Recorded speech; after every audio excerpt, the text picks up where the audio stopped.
I'm Mike. And I'm Adam. And this is Stuff and Waffle. Two friends talking about stuff, and often as not, waffling with frequent reference to Bond cars. You and I are a fan of cinema, shall we say? I think that's fair to say, yes. Yeah. And we're bit of film buff. But yeah, we know what we like. It's reasonably varied. Yeah, it is actually. Yeah, it is. Should a film stray towards cards, then happy days. Absolutely. With that in mind, I'd like to hit you with a bit of a short film review, if I may. Oh, please. I don't know if you've seen, but this week, don't to put context on it for when this actually airs, it was the 11th of August is when the Gran Turismo movie premiered. Oh, okay. No, I haven't seen anything about that, no. Okay. Oh, right. So you'd like a little lead in then? If you could give me a little starters, little précis there. Yeah, I'm moving house. I don't have time to be looking at You don't have time to just look at films or the internet. Says the man in IT doesn't have the time to look on the internet. Yes. Lives on the internet generating memes. Yeah, all of that. All of that. Yes. All of that. Yeah. It's not a film about specifically the game, but what it is I'm sure you're aware of that. A little while back they did a thing called GT Academy where they had an online gaming contest and ultimately took gamers and put them in real racing cars, and that became a big thing for quite some time. Yeah. So that's what this film is about. There's a few of there've been a few really big success stories over the years from people that they've taken from the gaming realm and put into actual racing cars and raced at big races all over the world. Yeah. And the film is should we say, not entirely documentary based, but we'll say it's a dramatization of Jan Mardenborough, who was one of said gamers who made it all the way to the big leagues. From playing racing games in his bedroom. Right. Very good. Yeah. So that's what they wanted to do, but it's Jan's story, but it's the timeline is now, so it's all of the sort of gameplay and story is all around Gran Turismo 7. That's where that's the contest. And then because Alex wanted to go. That was the main thing. I thought, I'm interested, but she actively wants to go. So I said, right, I'll take you. I really don't know what to expect of this. She thoroughly enjoyed it. Really? Okay. Yeah, she really enjoyed it. I found it agreeable. Right. But I think I'm coming out with the wrong eyes, possibly. I think the dramatization was perhaps a little too much. Oh, okay. Right. Yeah, so it went a bit too far with that. A little bit too far with the sort of, I don't know, just the driving scenes in particular. Going, oh my goodness me, this is all a bit much. I can't imagine this actually occurs. But the narrative was fairly accurate about the story, which is good. I liked that element of it. The pedant in me. That is the trouble with us watching movies that have anything to do with cars. We are going to start picking things apart. Yeah, we are. The thing that got me was some of the filming locations that really got on my nerves. Which shouldn't bother me. And like Alex didn't even blink an eye about it. She just wasn't fussed. Yeah. But the basic gist of the story is them saying, right, we've taken a gamer and we are going to take them through various racing series. But ultimately, if it all goes well and they're competent enough, we want them racing at Le Mans, which actually happened. That all unfolded. Okay. So, for instance, the last portion of the film is all about the Le Mans race. And I get that it's set in our current sort of time era. But the cars were wrong. Let's face it. There was the 24 Hours of Le Mans with LMP3 and GT3 cars. That's enough to bore my piss right there. Yeah. So that was a bit of an issue. Don't get me wrong. When I was at Le Mans this year, both those classes of vehicle were there, but in a sport race only, not in the big race. Right. And oh my goodness me, the use of CG. Please stop this. We've talked about this, haven't we? It's getting out of hand. Their budget was not as good as it should have been to take on that amount of CG. Oh dear. Okay. Yeah, so don't do that. You can see the lines, can you? God, you really could. But my biggest problem was going, right, this is it. This is the big Le Mans scene. It's all happening. It's going to be a Le Mans. I was really sort of up for that because I thought, I really enjoy it. It'd be nice to see it in a sort of film setting. And as soon as we got there and there was a sort of long shot, I just went, that's not Le Mans. Oh, no.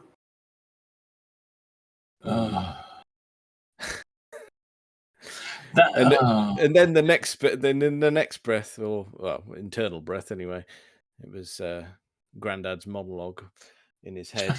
It was set off. Yeah. And I just go, well, that's the Hungaroring in Hungary. Oh no! It's like that's not even trying to hide it at this point. You can't paint the name Le Mans at the last corner and go, well, it's the wrong shape. And every corner you're racing around is, I know that. That's the turn 6 chicane at Hungaroring. There's no chicane like that at Le Mans. So they were pretending it was Le Mans.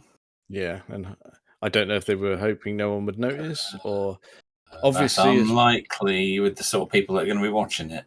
And I get that Le Mans is public roads, and it's closed once a year, and that's your lot kind of thing. Yeah.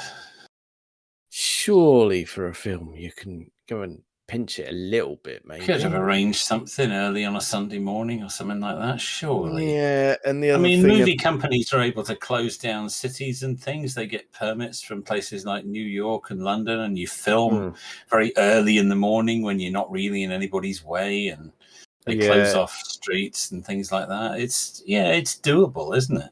Because the bit that really annoyed me, the first bit that I spotted it was Hungaroring. So they sort of showed start, finish straight, and a bit of the last corner. And you go, well, that last corner is looping back on itself because it's that track, not this track. And you go, why are you skimping here? That bit of Le Mans is actually the private track. So you wouldn't have to inconvenience the public. Oh, I guess maybe they thought once they'd started at another location, they'd better keep it consistent. But yeah, maybe cost a little. That's disappointing because, like you say, surely they could have done something to get on the real location. I mean, there must be Le Mans must get, and I know all these racetracks must get requests to be used in films, but surely there's something they could have done given how central it is to what they were trying to do. Yeah, you'd have thought so, wouldn't you? Yeah. But... Oh dear. So that was they were on the back foot from the very beginning then. Oh, but no, that bit was at the end. That was okay. So that I'd sort of forgiven the bits and pieces in between. And then they did that. Yeah. And I'm guessing you were all done at that point. I wouldn't go as far as to say all done. Just disappointed. Yeah. But, Yeah. But as a bit of fun, it was quite good. But depicting certain things, it did annoy me a bit. Yeah. And But Alex enjoyed it. Yeah. So what you're saying is, if you're really into that, then probably maybe skip it. But if you're not, you probably won't. You probably have a fine time with it. Yeah, I mean, the trouble is now, I could have, if I hadn't said anything, I could have probably sent you off to watch it, and you would have come back and went, "Yeah, it's a bit of fun, isn't it?" And you I would wouldn't have have known. been none the wiser. No, I wouldn't have known. No, absolutely. But that's it. I mean, if you took Dawn now, you could sort of nudge her and go, "That's not Le Mans." To be honest, she'd be expecting that. Yeah. Yeah. That's good. But yeah, most of the movies we watch end up with some sort of running commentary from me. She's a lucky lady. We don't often watch movies anymore. I don't know why. Yes, we've had a bit of that of Grandad's fun facts during the film. Yeah. Yeah. Well, it's because it turns out we know too much about some of this stuff. Yeah. Oh, we do it. It's well. I managed to bore people while we were at Silverstone, actually, on the topic of Grandad's fun facts. Just pointing out interesting little snippets of information here and there as we strolled around the circuit. Mm-hmm. Yeah, so that's good. I'm just making everyone's life a misery at every opportunity. Well, it's all going on in your head, and I think, why should you be alone with the problem? I mean, you know. Oh, I don't consider it a problem. Well, no, there is that. I consider it excellent. Yes. So I can't impart the knowledge quick enough. It's going to come to a point where we can only go on holiday with each other, isn't it? Yeah. No one else will do it. No, that's it. I mean, but we could probably get off the plane and get on the bus transfer and then bore all the people on the coach, going pointing out all the various foreign cars and go, "Oh, do you know we don't get those in the UK?" Yeah, that's true. Yeah. And then we'd be walking. Yeah. Yes. Well, don't tell the driver, and we'll be all right. Oh, I suppose. Yeah, just keep it on the down low. Yeah, that's it. Yeah, it'll be fine. What a load of nonsense. Well, you've been to see a movie though. That's good. Yeah. And in fairness, I would say, you know what? It's if you're vaguely interested, go and have a watch. It is quite fun. That's fair. And there are a lot of people out there who would enjoy it and who, like me, would not know that it's filmed at the wrong racetrack. Yeah, just gloss over it. Don't get too caught up in the drama element, and just enjoy. Yeah. Well, there you are. You see, that's balanced, even-handed. That's fair. I'd say I'd probably erring on the side of generous, but I'd say a solid 7 out of 10. Well, that's very good. Yeah, I'd say good. So. Yeah, that's on a par with our Stuff and Waffle score for No Time to Die. That was a joint score though. Well, we did average out there. I dragged us down a bit there. Yeah. Right. You were happier with it than I was. Yeah, I'm still happier with it than you are. Yeah, I need to watch it again. Actually, it's been a while. So I've probably watched it more than you have actually at this point. Yeah, you have definitely. Yeah. I know we saw it first together, but you've watched it several times since when I haven't. Yeah, okay. I've only watched it once since the premiere. Yeah. Okay. Yeah. So, okay. Yeah. Fine. But anyway, yes. Oh, right. Here we go. Here's some information for us. We live in a part of the world where you don't really see rare or fancy vehicles as much. Well, I mean, you say that. There are a few around. There are. Yeah. my reason for bringing it up is not a fancy car by any stretch. Well, certainly not in my eyes, but one that I would deem to be rarer than most, that I have seen a lot of, and it's not the same one in the past couple of weeks. I've meant to mention it last week, but completely forgot. I have seen an awful lot of Ineos Grenadiers. Oh, now that is interesting. That is, I'm not aware of having seen any, but maybe I've just sort of seen them out the corner of my eye and dismissed them as old Defenders. Yeah, I mean, interesting. That's a very interesting car. I don't think you would dismiss it out of hand. I probably wouldn't. No, because I probably wouldn't. The proportions are wrong for a Defender. You'd look at it and go, "Oh, no, that's not right." They are big. They've got that big chunky front bumper, haven't they? Which is quite recognisable. It is, and it's the width of them as well. Yeah, they are a bit wider. Yeah, it really shows it off. Yeah, that's interesting. I find that a very interesting vehicle. I would probably join you on interesting, but I would caveat it with I wouldn't touch it with yours. Oh no, I don't want one. Don't let me. Don't get me wrong. I don't mean interesting in a quite fancy one. I just find it interesting that it exists. Yes. Okay. I'm with you on that. But no, I don't want one. No, I don't. I have no use for such a vehicle. No. It's just I don't like it. No, I appreciate why it exists, and I applaud anybody who can get a new car venture off the ground because it's not easy. But obviously, I've never been near one. I've never driven one. I haven't poked about with it. But I have yet to find an entirely positive review of it. Yeah, true. And just to be clear, I'm not dismissing this because I don't like SUVs. I don't lump this in with your average cash car or any toss like that. I don't consider it. I wouldn't call it an SUV. No, to be honest. I mean, I know it sort of is, but it's like a Defender. It's not a pretender to the title of SUV. No, it actually can go off road and do the rough stuff.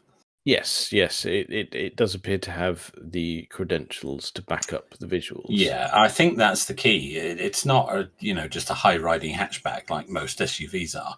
No, if you can actually take it into a field and slap it around a bit, then I think it's fine for it to be an SUV, and that serves a purpose for many people. Yeah. But yeah, I still don't want one. No, and the road presence is a bit weird. I don't. It's. I mean, you have to caveat with the fact that it's their first model. It is their first, and it is trying to do something very specific. It's trying to do something very specific. Yes, it has. If the reviews are correct, it has quite a few shortcomings, a few problems, but it is a brand new car. So, yeah. I suppose part of me as well is like I really am not the target audience because I've had first-hand experience with an actual Defender, and that was a piece of shit. Awful. Well, they are, aren't they? I mean, I get that they're not refined. I get that they're not comfortable. But if it could not be utter crap. Yes, I know what you mean. I appreciate what the Grenadier is trying to do. I don't want one either. I have no interest in such a vehicle. But despite the fact that it seems to have some problems and some shortcomings, I give them credit for doing it at all. I understand where it's coming from. And I think it's probably going to sell reasonably well. Yeah, in whatever numbers they intend to make it in. I have no idea, actually. No, I have no idea. Let's ask the internet. Let's see how many that's sold, a good idea, if it knows. Ineos, how many sold?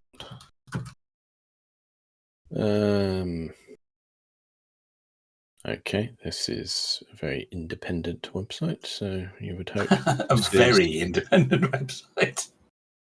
I'd imagine they'll make as many as they can sell, won't they? I would have thought so. I was just trying to. There is talk that there will be an electric one. No, I've heard that. Yeah. Yeah, and a hybrid. So you'll have the full choice of diesel, hybrid, or pure electric. Making it pure electric does put it in a different place in the market. It makes it a bit more unique. A real sort of hardcore off-roader in the electric market. There kind of aren't any that I can think of yet. I know there's a few that have been done in small numbers, and there's been conversions of Land Rovers. ECC and Wales have done a few. But in terms of a ground-up car, although I fear, like a lot of EVs, it will be compromised because they will try and share the platform with the piston version. Yeah, I can see that. I mean, I think there's room in this one to share the platform. So. There probably is. Yeah, to be fair, there probably is. Yeah, absolutely. Okay, so they reckon that upon its sort of release, or when orders were available to be taken, which was middle of last year, about 1,500 orders. Yeah. Some of which have obviously been delivered, and probably more taken since. How much does it cost? It'll be cheaper than a new Defender, I should imagine. Okay, so base price looks to be £65,500, give or take some pence. That's where you'd expect it to be, isn't it, really, these days? Yeah. Interestingly, that does appear to be a much more reliable figure than what was originally quoted, I think. Looking at some of the ones back from May last year, they were saying entry level was going to be roughly 49, which I think they've missed a bit, but it doesn't seem to have stopped. Okay. Yeah. Yeah. So well, again, brand new car, first time to market. Yeah, you sort of forgive them that a bit. I think they slightly got the rug pulled from under them, didn't they? Because it was born out, for people that don't know, it was born from a guy who wanted a new Defender, and Land Rover said, no, we're not going to make any more Defenders. So he said, well, I'm going to make my own then. And then Land Rover started to make Defenders again. Yes, that was it. So they sort of stuffed him a little bit. A little bit. Although what he's doing is very much a vision of the original Defender, not the current one, which is a kind of a different animal, really. Yes. And just for context, that's you're referring to Sir Jim Radcliffe. Ratcliffe, sorry, not Radcliffe. Yes, I am. Yes, indeed. Yes. Yes, I couldn't remember his name when I was saying that, but you're quite right, Jim Radcliffe, yes. Yeah, so he's a bit of a billionaire with clearly time in his hands. He recently popped up, actually. I don't know if you saw this on another documentary which was on Drive Tribe. I don't know if you saw it. I don't know if it was this week or last week. But the original Land Rover, number 1 off the production line in 1950, whenever it was, has been located. Interesting. And he, I believe he bought it and funded its restoration and then drove it across the Sahara Desert. Yeah, that does sound like him. Yeah. But they found it. I think it was up in a farm in Lancashire. It had basically been lost for decades because it was just sold. It wasn't treated as anything special. It was just the first one off the line, and it got sold along with all the others. Yeah. And it was used on a farm, and like they were meant to be. But it was uncovered in a barn. It was in a pretty bad way, but it was taken to a company who did a very sympathetic restoration of it. Structural restoration. Oh, you found it. There you go. They did a structural restoration, not a cosmetic restoration. Yeah, yep. I can confirm that. Yeah, yes. If you're looking at a picture of it, you can confirm that. It looks, yes, it's not. Yeah, I like that. Yeah, yeah, it was interesting that he was sort of on the sidelines of that as well. But I wish anybody well who wants to start something new like that. I think with time, he can iron out some of the issues it's got. I recently watched Harry Metcalf's review of it. He was not complimentary of it at all. Oh, I missed his one. No, he did review it a little while ago. In fact, he did 2 reviews. He did one on his farm channel and one on his garage channel. Oh, interesting. Oh, right. Looking at it from different angles. How does it work on the road? How does it work as a farm tool? Yeah, it left something to be desired on both sides, was his conclusion. And he'd rather have a Land Rover, although when it came down to it, he didn't buy a Land Rover. He stuck with his 15-year-old Range Rover, but we won't delve into that because we've covered that before. Yeah, we've dwelled on that already. Okay, that's. But I give him credit for doing it at all. To be honest. Yeah. I mean, the thing is, there's demand for it, so why the hell not? Yeah. It's just I didn't expect to see quite so many of them around here. No, I mean, maybe it will tempt some farmers out of their L200s now that they can't buy those anymore either. Oh yeah, but they'll just buy Isuzus, wouldn't they? Yeah, or Toyota Hilux. Yeah, all of that. That's fine. Yeah, but it may get some of them who hanker after the old style Defender. Mind you, at that price point, no farmer's going to put their hand in their pocket. No, there is that. They're going to start picking them up on the second-hand market, aren't they? They're not all Harry, are they? As we get, they're not all. He's not a representative of all farmers in the same way that Jeremy Clarkson. But Mr. Clarkson isn't either. No, not in any way. No. No, although a lot of farmers would appreciate the 15-year-old Range Rover. Yeah, I like that. And that's perhaps closer to the mark. I've said it before as well. We've all sat and watched the Clarkson farm thing and gone, right, well, actually, while it is entertaining, he is informing us at the same time and raising awareness about some of the silliness going on. He is, and I give him credit for that. And he's written about it as well. And he has highlighted some very genuine issues. Yeah, so I give him credit for that. It's not all silly. And he is doing it for real. It's not just a TV show. No. It is genuine, but it is our farm. Yes, but no, I find the Grenadier a very interesting vehicle. I will be interested to see how it gets on. Interesting, but not desirable. I think that's where we've arrived at. Yeah, I like to observe that from a distance. I have absolutely no desire for one. You will not find me tucking one of those away on the driveway, I'm afraid. No, that's fine. To be expected. Shall I continue my series of weird things what I have seen for sale? Yeah, why not? It's a tenuous enough link from weird stuff that I have seen driving around. Well, there you go, you see. Although I've got some more weird stuff to tell you about, and one of them you're going to like. But I'm holding out on that for just a little bit. Okay, right. That's the crescendo. There, you might say that. Yeah, I wasn't going to use that word, but okay. Yeah, we'll say crescendo. Okay, that's so sorry. Fine. That's fine. Okay, what have you noticed? I have spied. You may have seen this yourself. I have spied a one-off Aston Martin for sale. It is not exactly a prototype. It was the show car concept, if you like, the concept car for the original V12 Vanquish.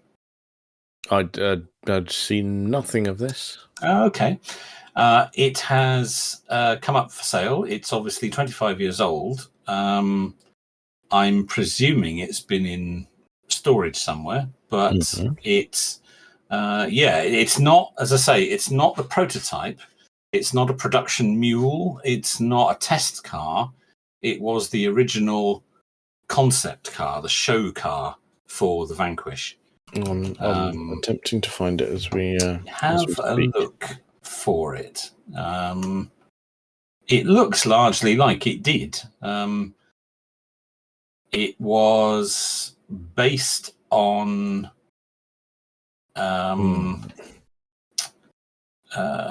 sort of loosely based on DB7, as you would expect.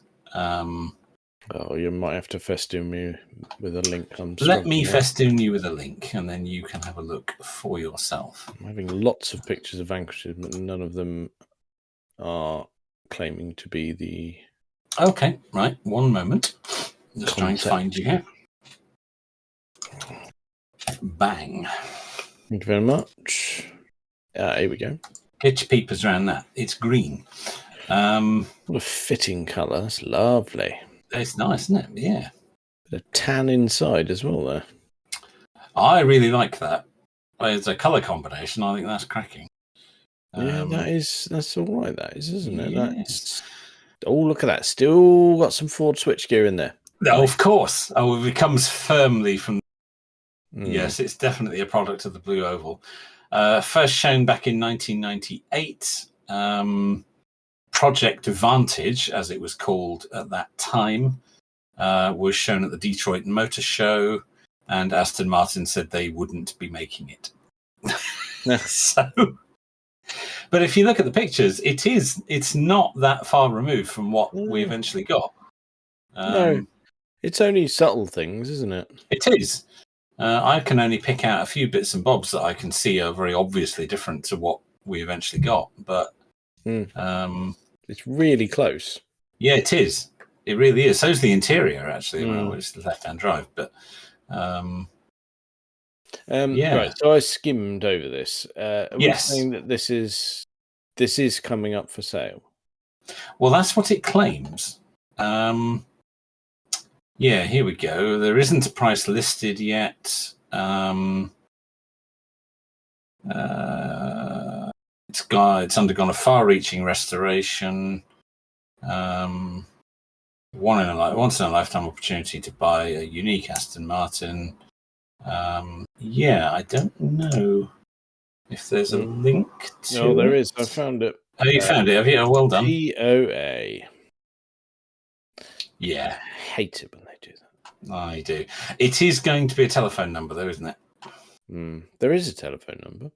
Yeah. I won't be ringing it. No, you'd kind of do that little sketch, or not sketch, or scene from Friends, as I recall. And there was that moment where Joey was ringing up for apartment price that was POA. And he got the number and he said, well, what about if I apply again?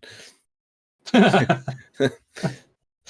think we would be doing that. I think we'd be there. I think, I don't think we could sell enough stuff, including our houses, to get to what that's going to go for. Not even close. No, I don't think so. Fortunately, you've sold yours, though, so you're slightly further ahead. I've already flogged mine, so I'm already ahead on that game, but I am not going to be spending the proceeds on a one-off Aston Martin that probably isn't drivable. I think you would if the right amount of wine went in at the right moment. You think? Oh, that's dangerous, that is. I still don't think I'd have a big enough number to be in with a shout, though. No, I agree. I think it's going to go silly. And the trouble is, this is not an auction. This is a classified listing, so it's likely that we'll never find out. Oh, that's a shame. That's a shame. But oh dear. Oh well. It was well noted, though. Good spot. I missed that entirely. Yeah, I saw it and thought, oh, that's a bit of us. We need to just touch on that, I think. Yeah. Yeah, like that. I quite like that, yes. Right. Where is it time for you to take me to this vehicle or observation? I don't even know what we're going for. I'm out and about in the vehicle a lot at the moment. Yeah. All stacked up with boxes. And I've always got an eye out for what may be out there on the roads. Now there's two vehicles here. You're going to like them both, but you're going to like one more than the other. So I'm going to ask you, which would you like first?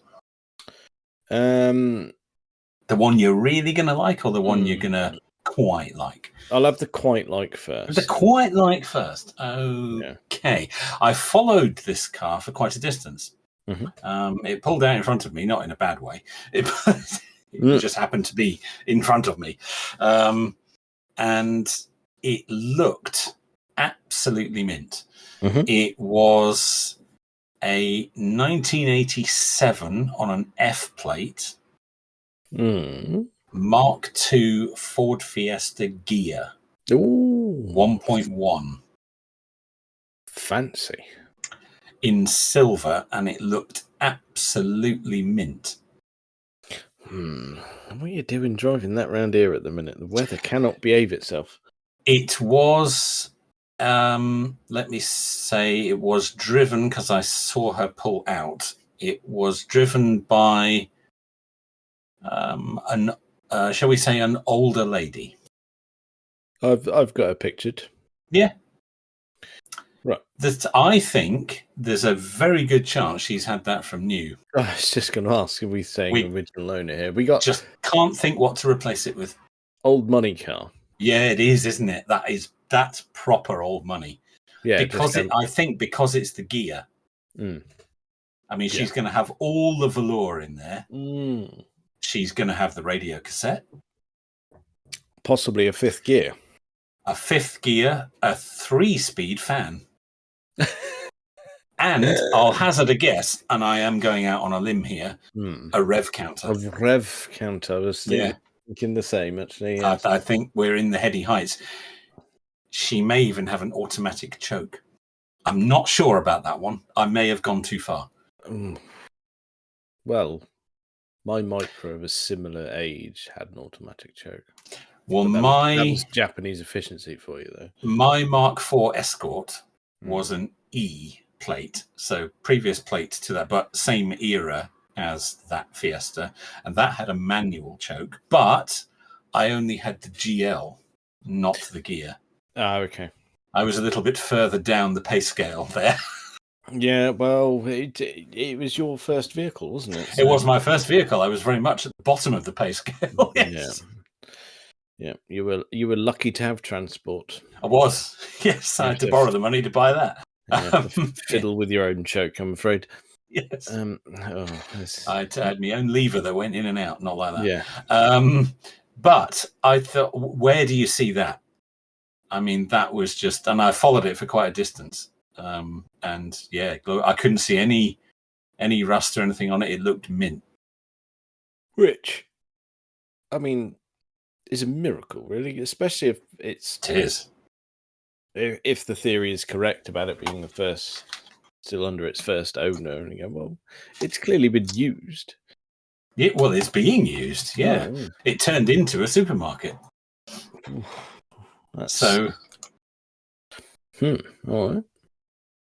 I'm just having a quick look on how many left. I know this is a random question, but what supermarket does Mark II Fiesta driver frequent? Tesco's. Okay. Interesting. I can't find that. You find that interesting, do you? I'm just being overly analytical of it. Well, it's being used for everyday tasks. So it's everyday tasks, but they're clearly mindful about money. Yeah, but it's a gear. Again, overthinking it possibly, but I would have said not Lidl, but Aldi. I don't know. You see, it's the gear that confuses things. That's the thing. Because if it wasn't a gear, I'd say Lidl. Yeah, but it's better than that. That's why I said Aldi, because when you go in there and see the knockoff brands are dangerously close to copyright. Yeah, right on the brink. Yeah. No, I can't. I'm overanalyzing this, to be honest.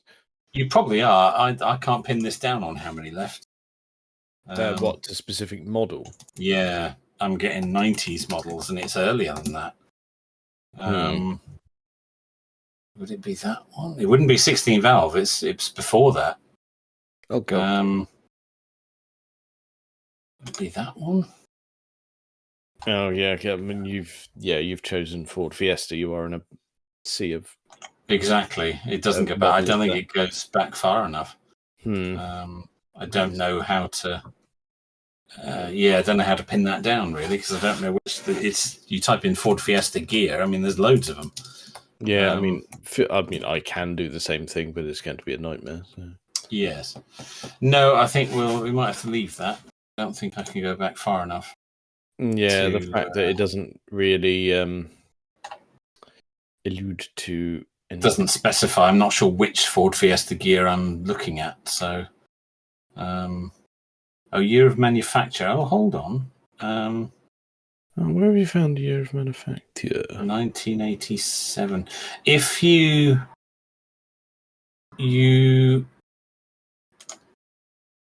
choose a vehicle, you get a number of tabs, and one of the tabs is years, and it lists things by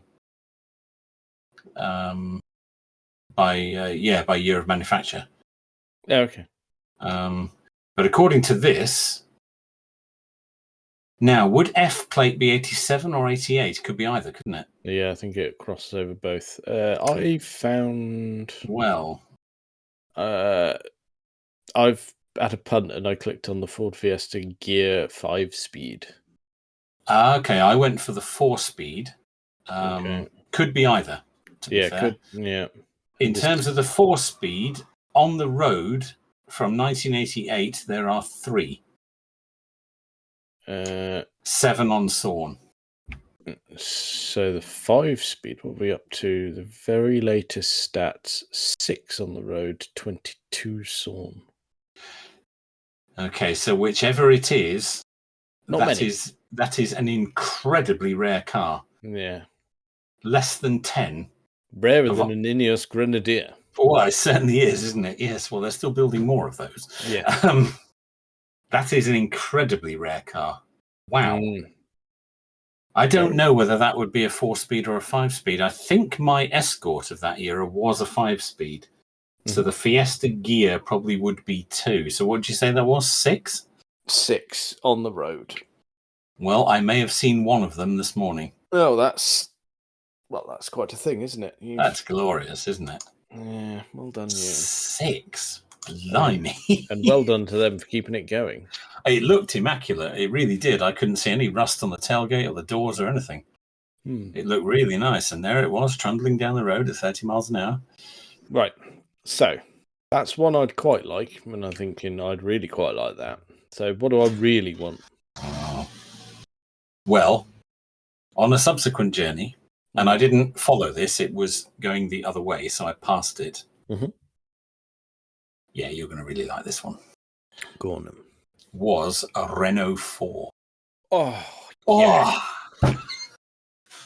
Yes. There it is. Yes. It was bright red. Oh, I love them. I know you do. Couldn't get any details because, say, it was going the other way. Get much of a look at it.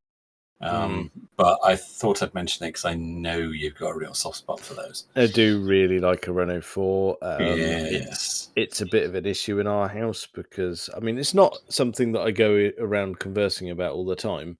No. It came up in conversation and Kayla was like, what, really?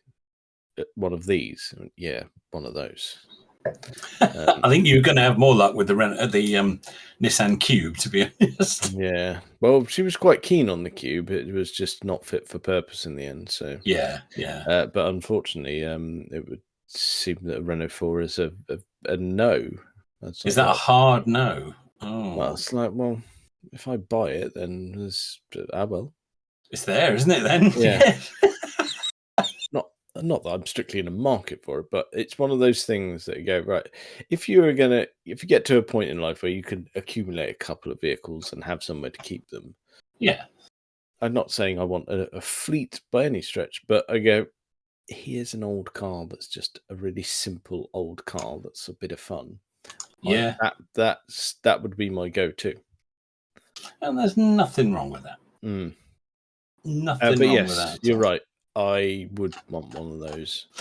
Well, there it was, trundling along the road, bold as you like. And the fleeting glimpse, did it look all right? Yeah, it did. It looked really tidy. It was doing a fair old speed, to be fair.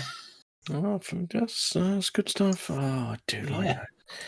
But yeah, it did. It looked really, really nice. It was shiny and everything. But it was only a brief glimpse. But okay, so there it was. Bold as you like. Are you checking that out now? Yeah, I've gone, rather than pinning down by model, I've just gone generic and gone Renault 4. I mean, you got to think, they were plentiful and made for a very long time. Yeah, they were. Well, they were kind of a disposable item, weren't they? Because they were just incredibly functional and reliable and just got on with it. And not quite as quirky looking as the 2CV. No. So perhaps appealed to a wider audience, more practical. Mm-hmm. Would you claim it's an estate car? I mean, you're really at a push there, aren't you? Yes, but it sort of is. Sort of, yeah. I mean, if you squint a bit, I suppose. Yeah, why not? It's a hatch. It certainly is. It's definitely a hatchback. I mean, you could probably argue the case for an estate, but it really is pushing it. So we're saying, according to how many left, 58 on the road, 36 sawn. It's kind of surprising that that's not as rare as the Fiesta we were just discussing. Another car that was made in colossal numbers. Yeah, I think the only trouble is, like, when we search on here for Renault 4, you go, the Renault 4 basically was the same thing from beginning to end. The Ford Fiesta, if we did a generic search, has changed countless times over the years. Yeah, true. The evolution of the Renault 4, it was minimal. Yeah. And now the Fiesta was going through its various marks until its demise this year. Yes. Bastards. I know. It's a depressing topic for all of us. That is a depressing topic, and I'm not willing to leave it there. I'd rather leave it at the Renault 4. Just going, look, honestly, I would say one day it will be mine. Well, I think that's probably enough of that for this week. Check us out on all the various social medias and things. Thank you very much for listening.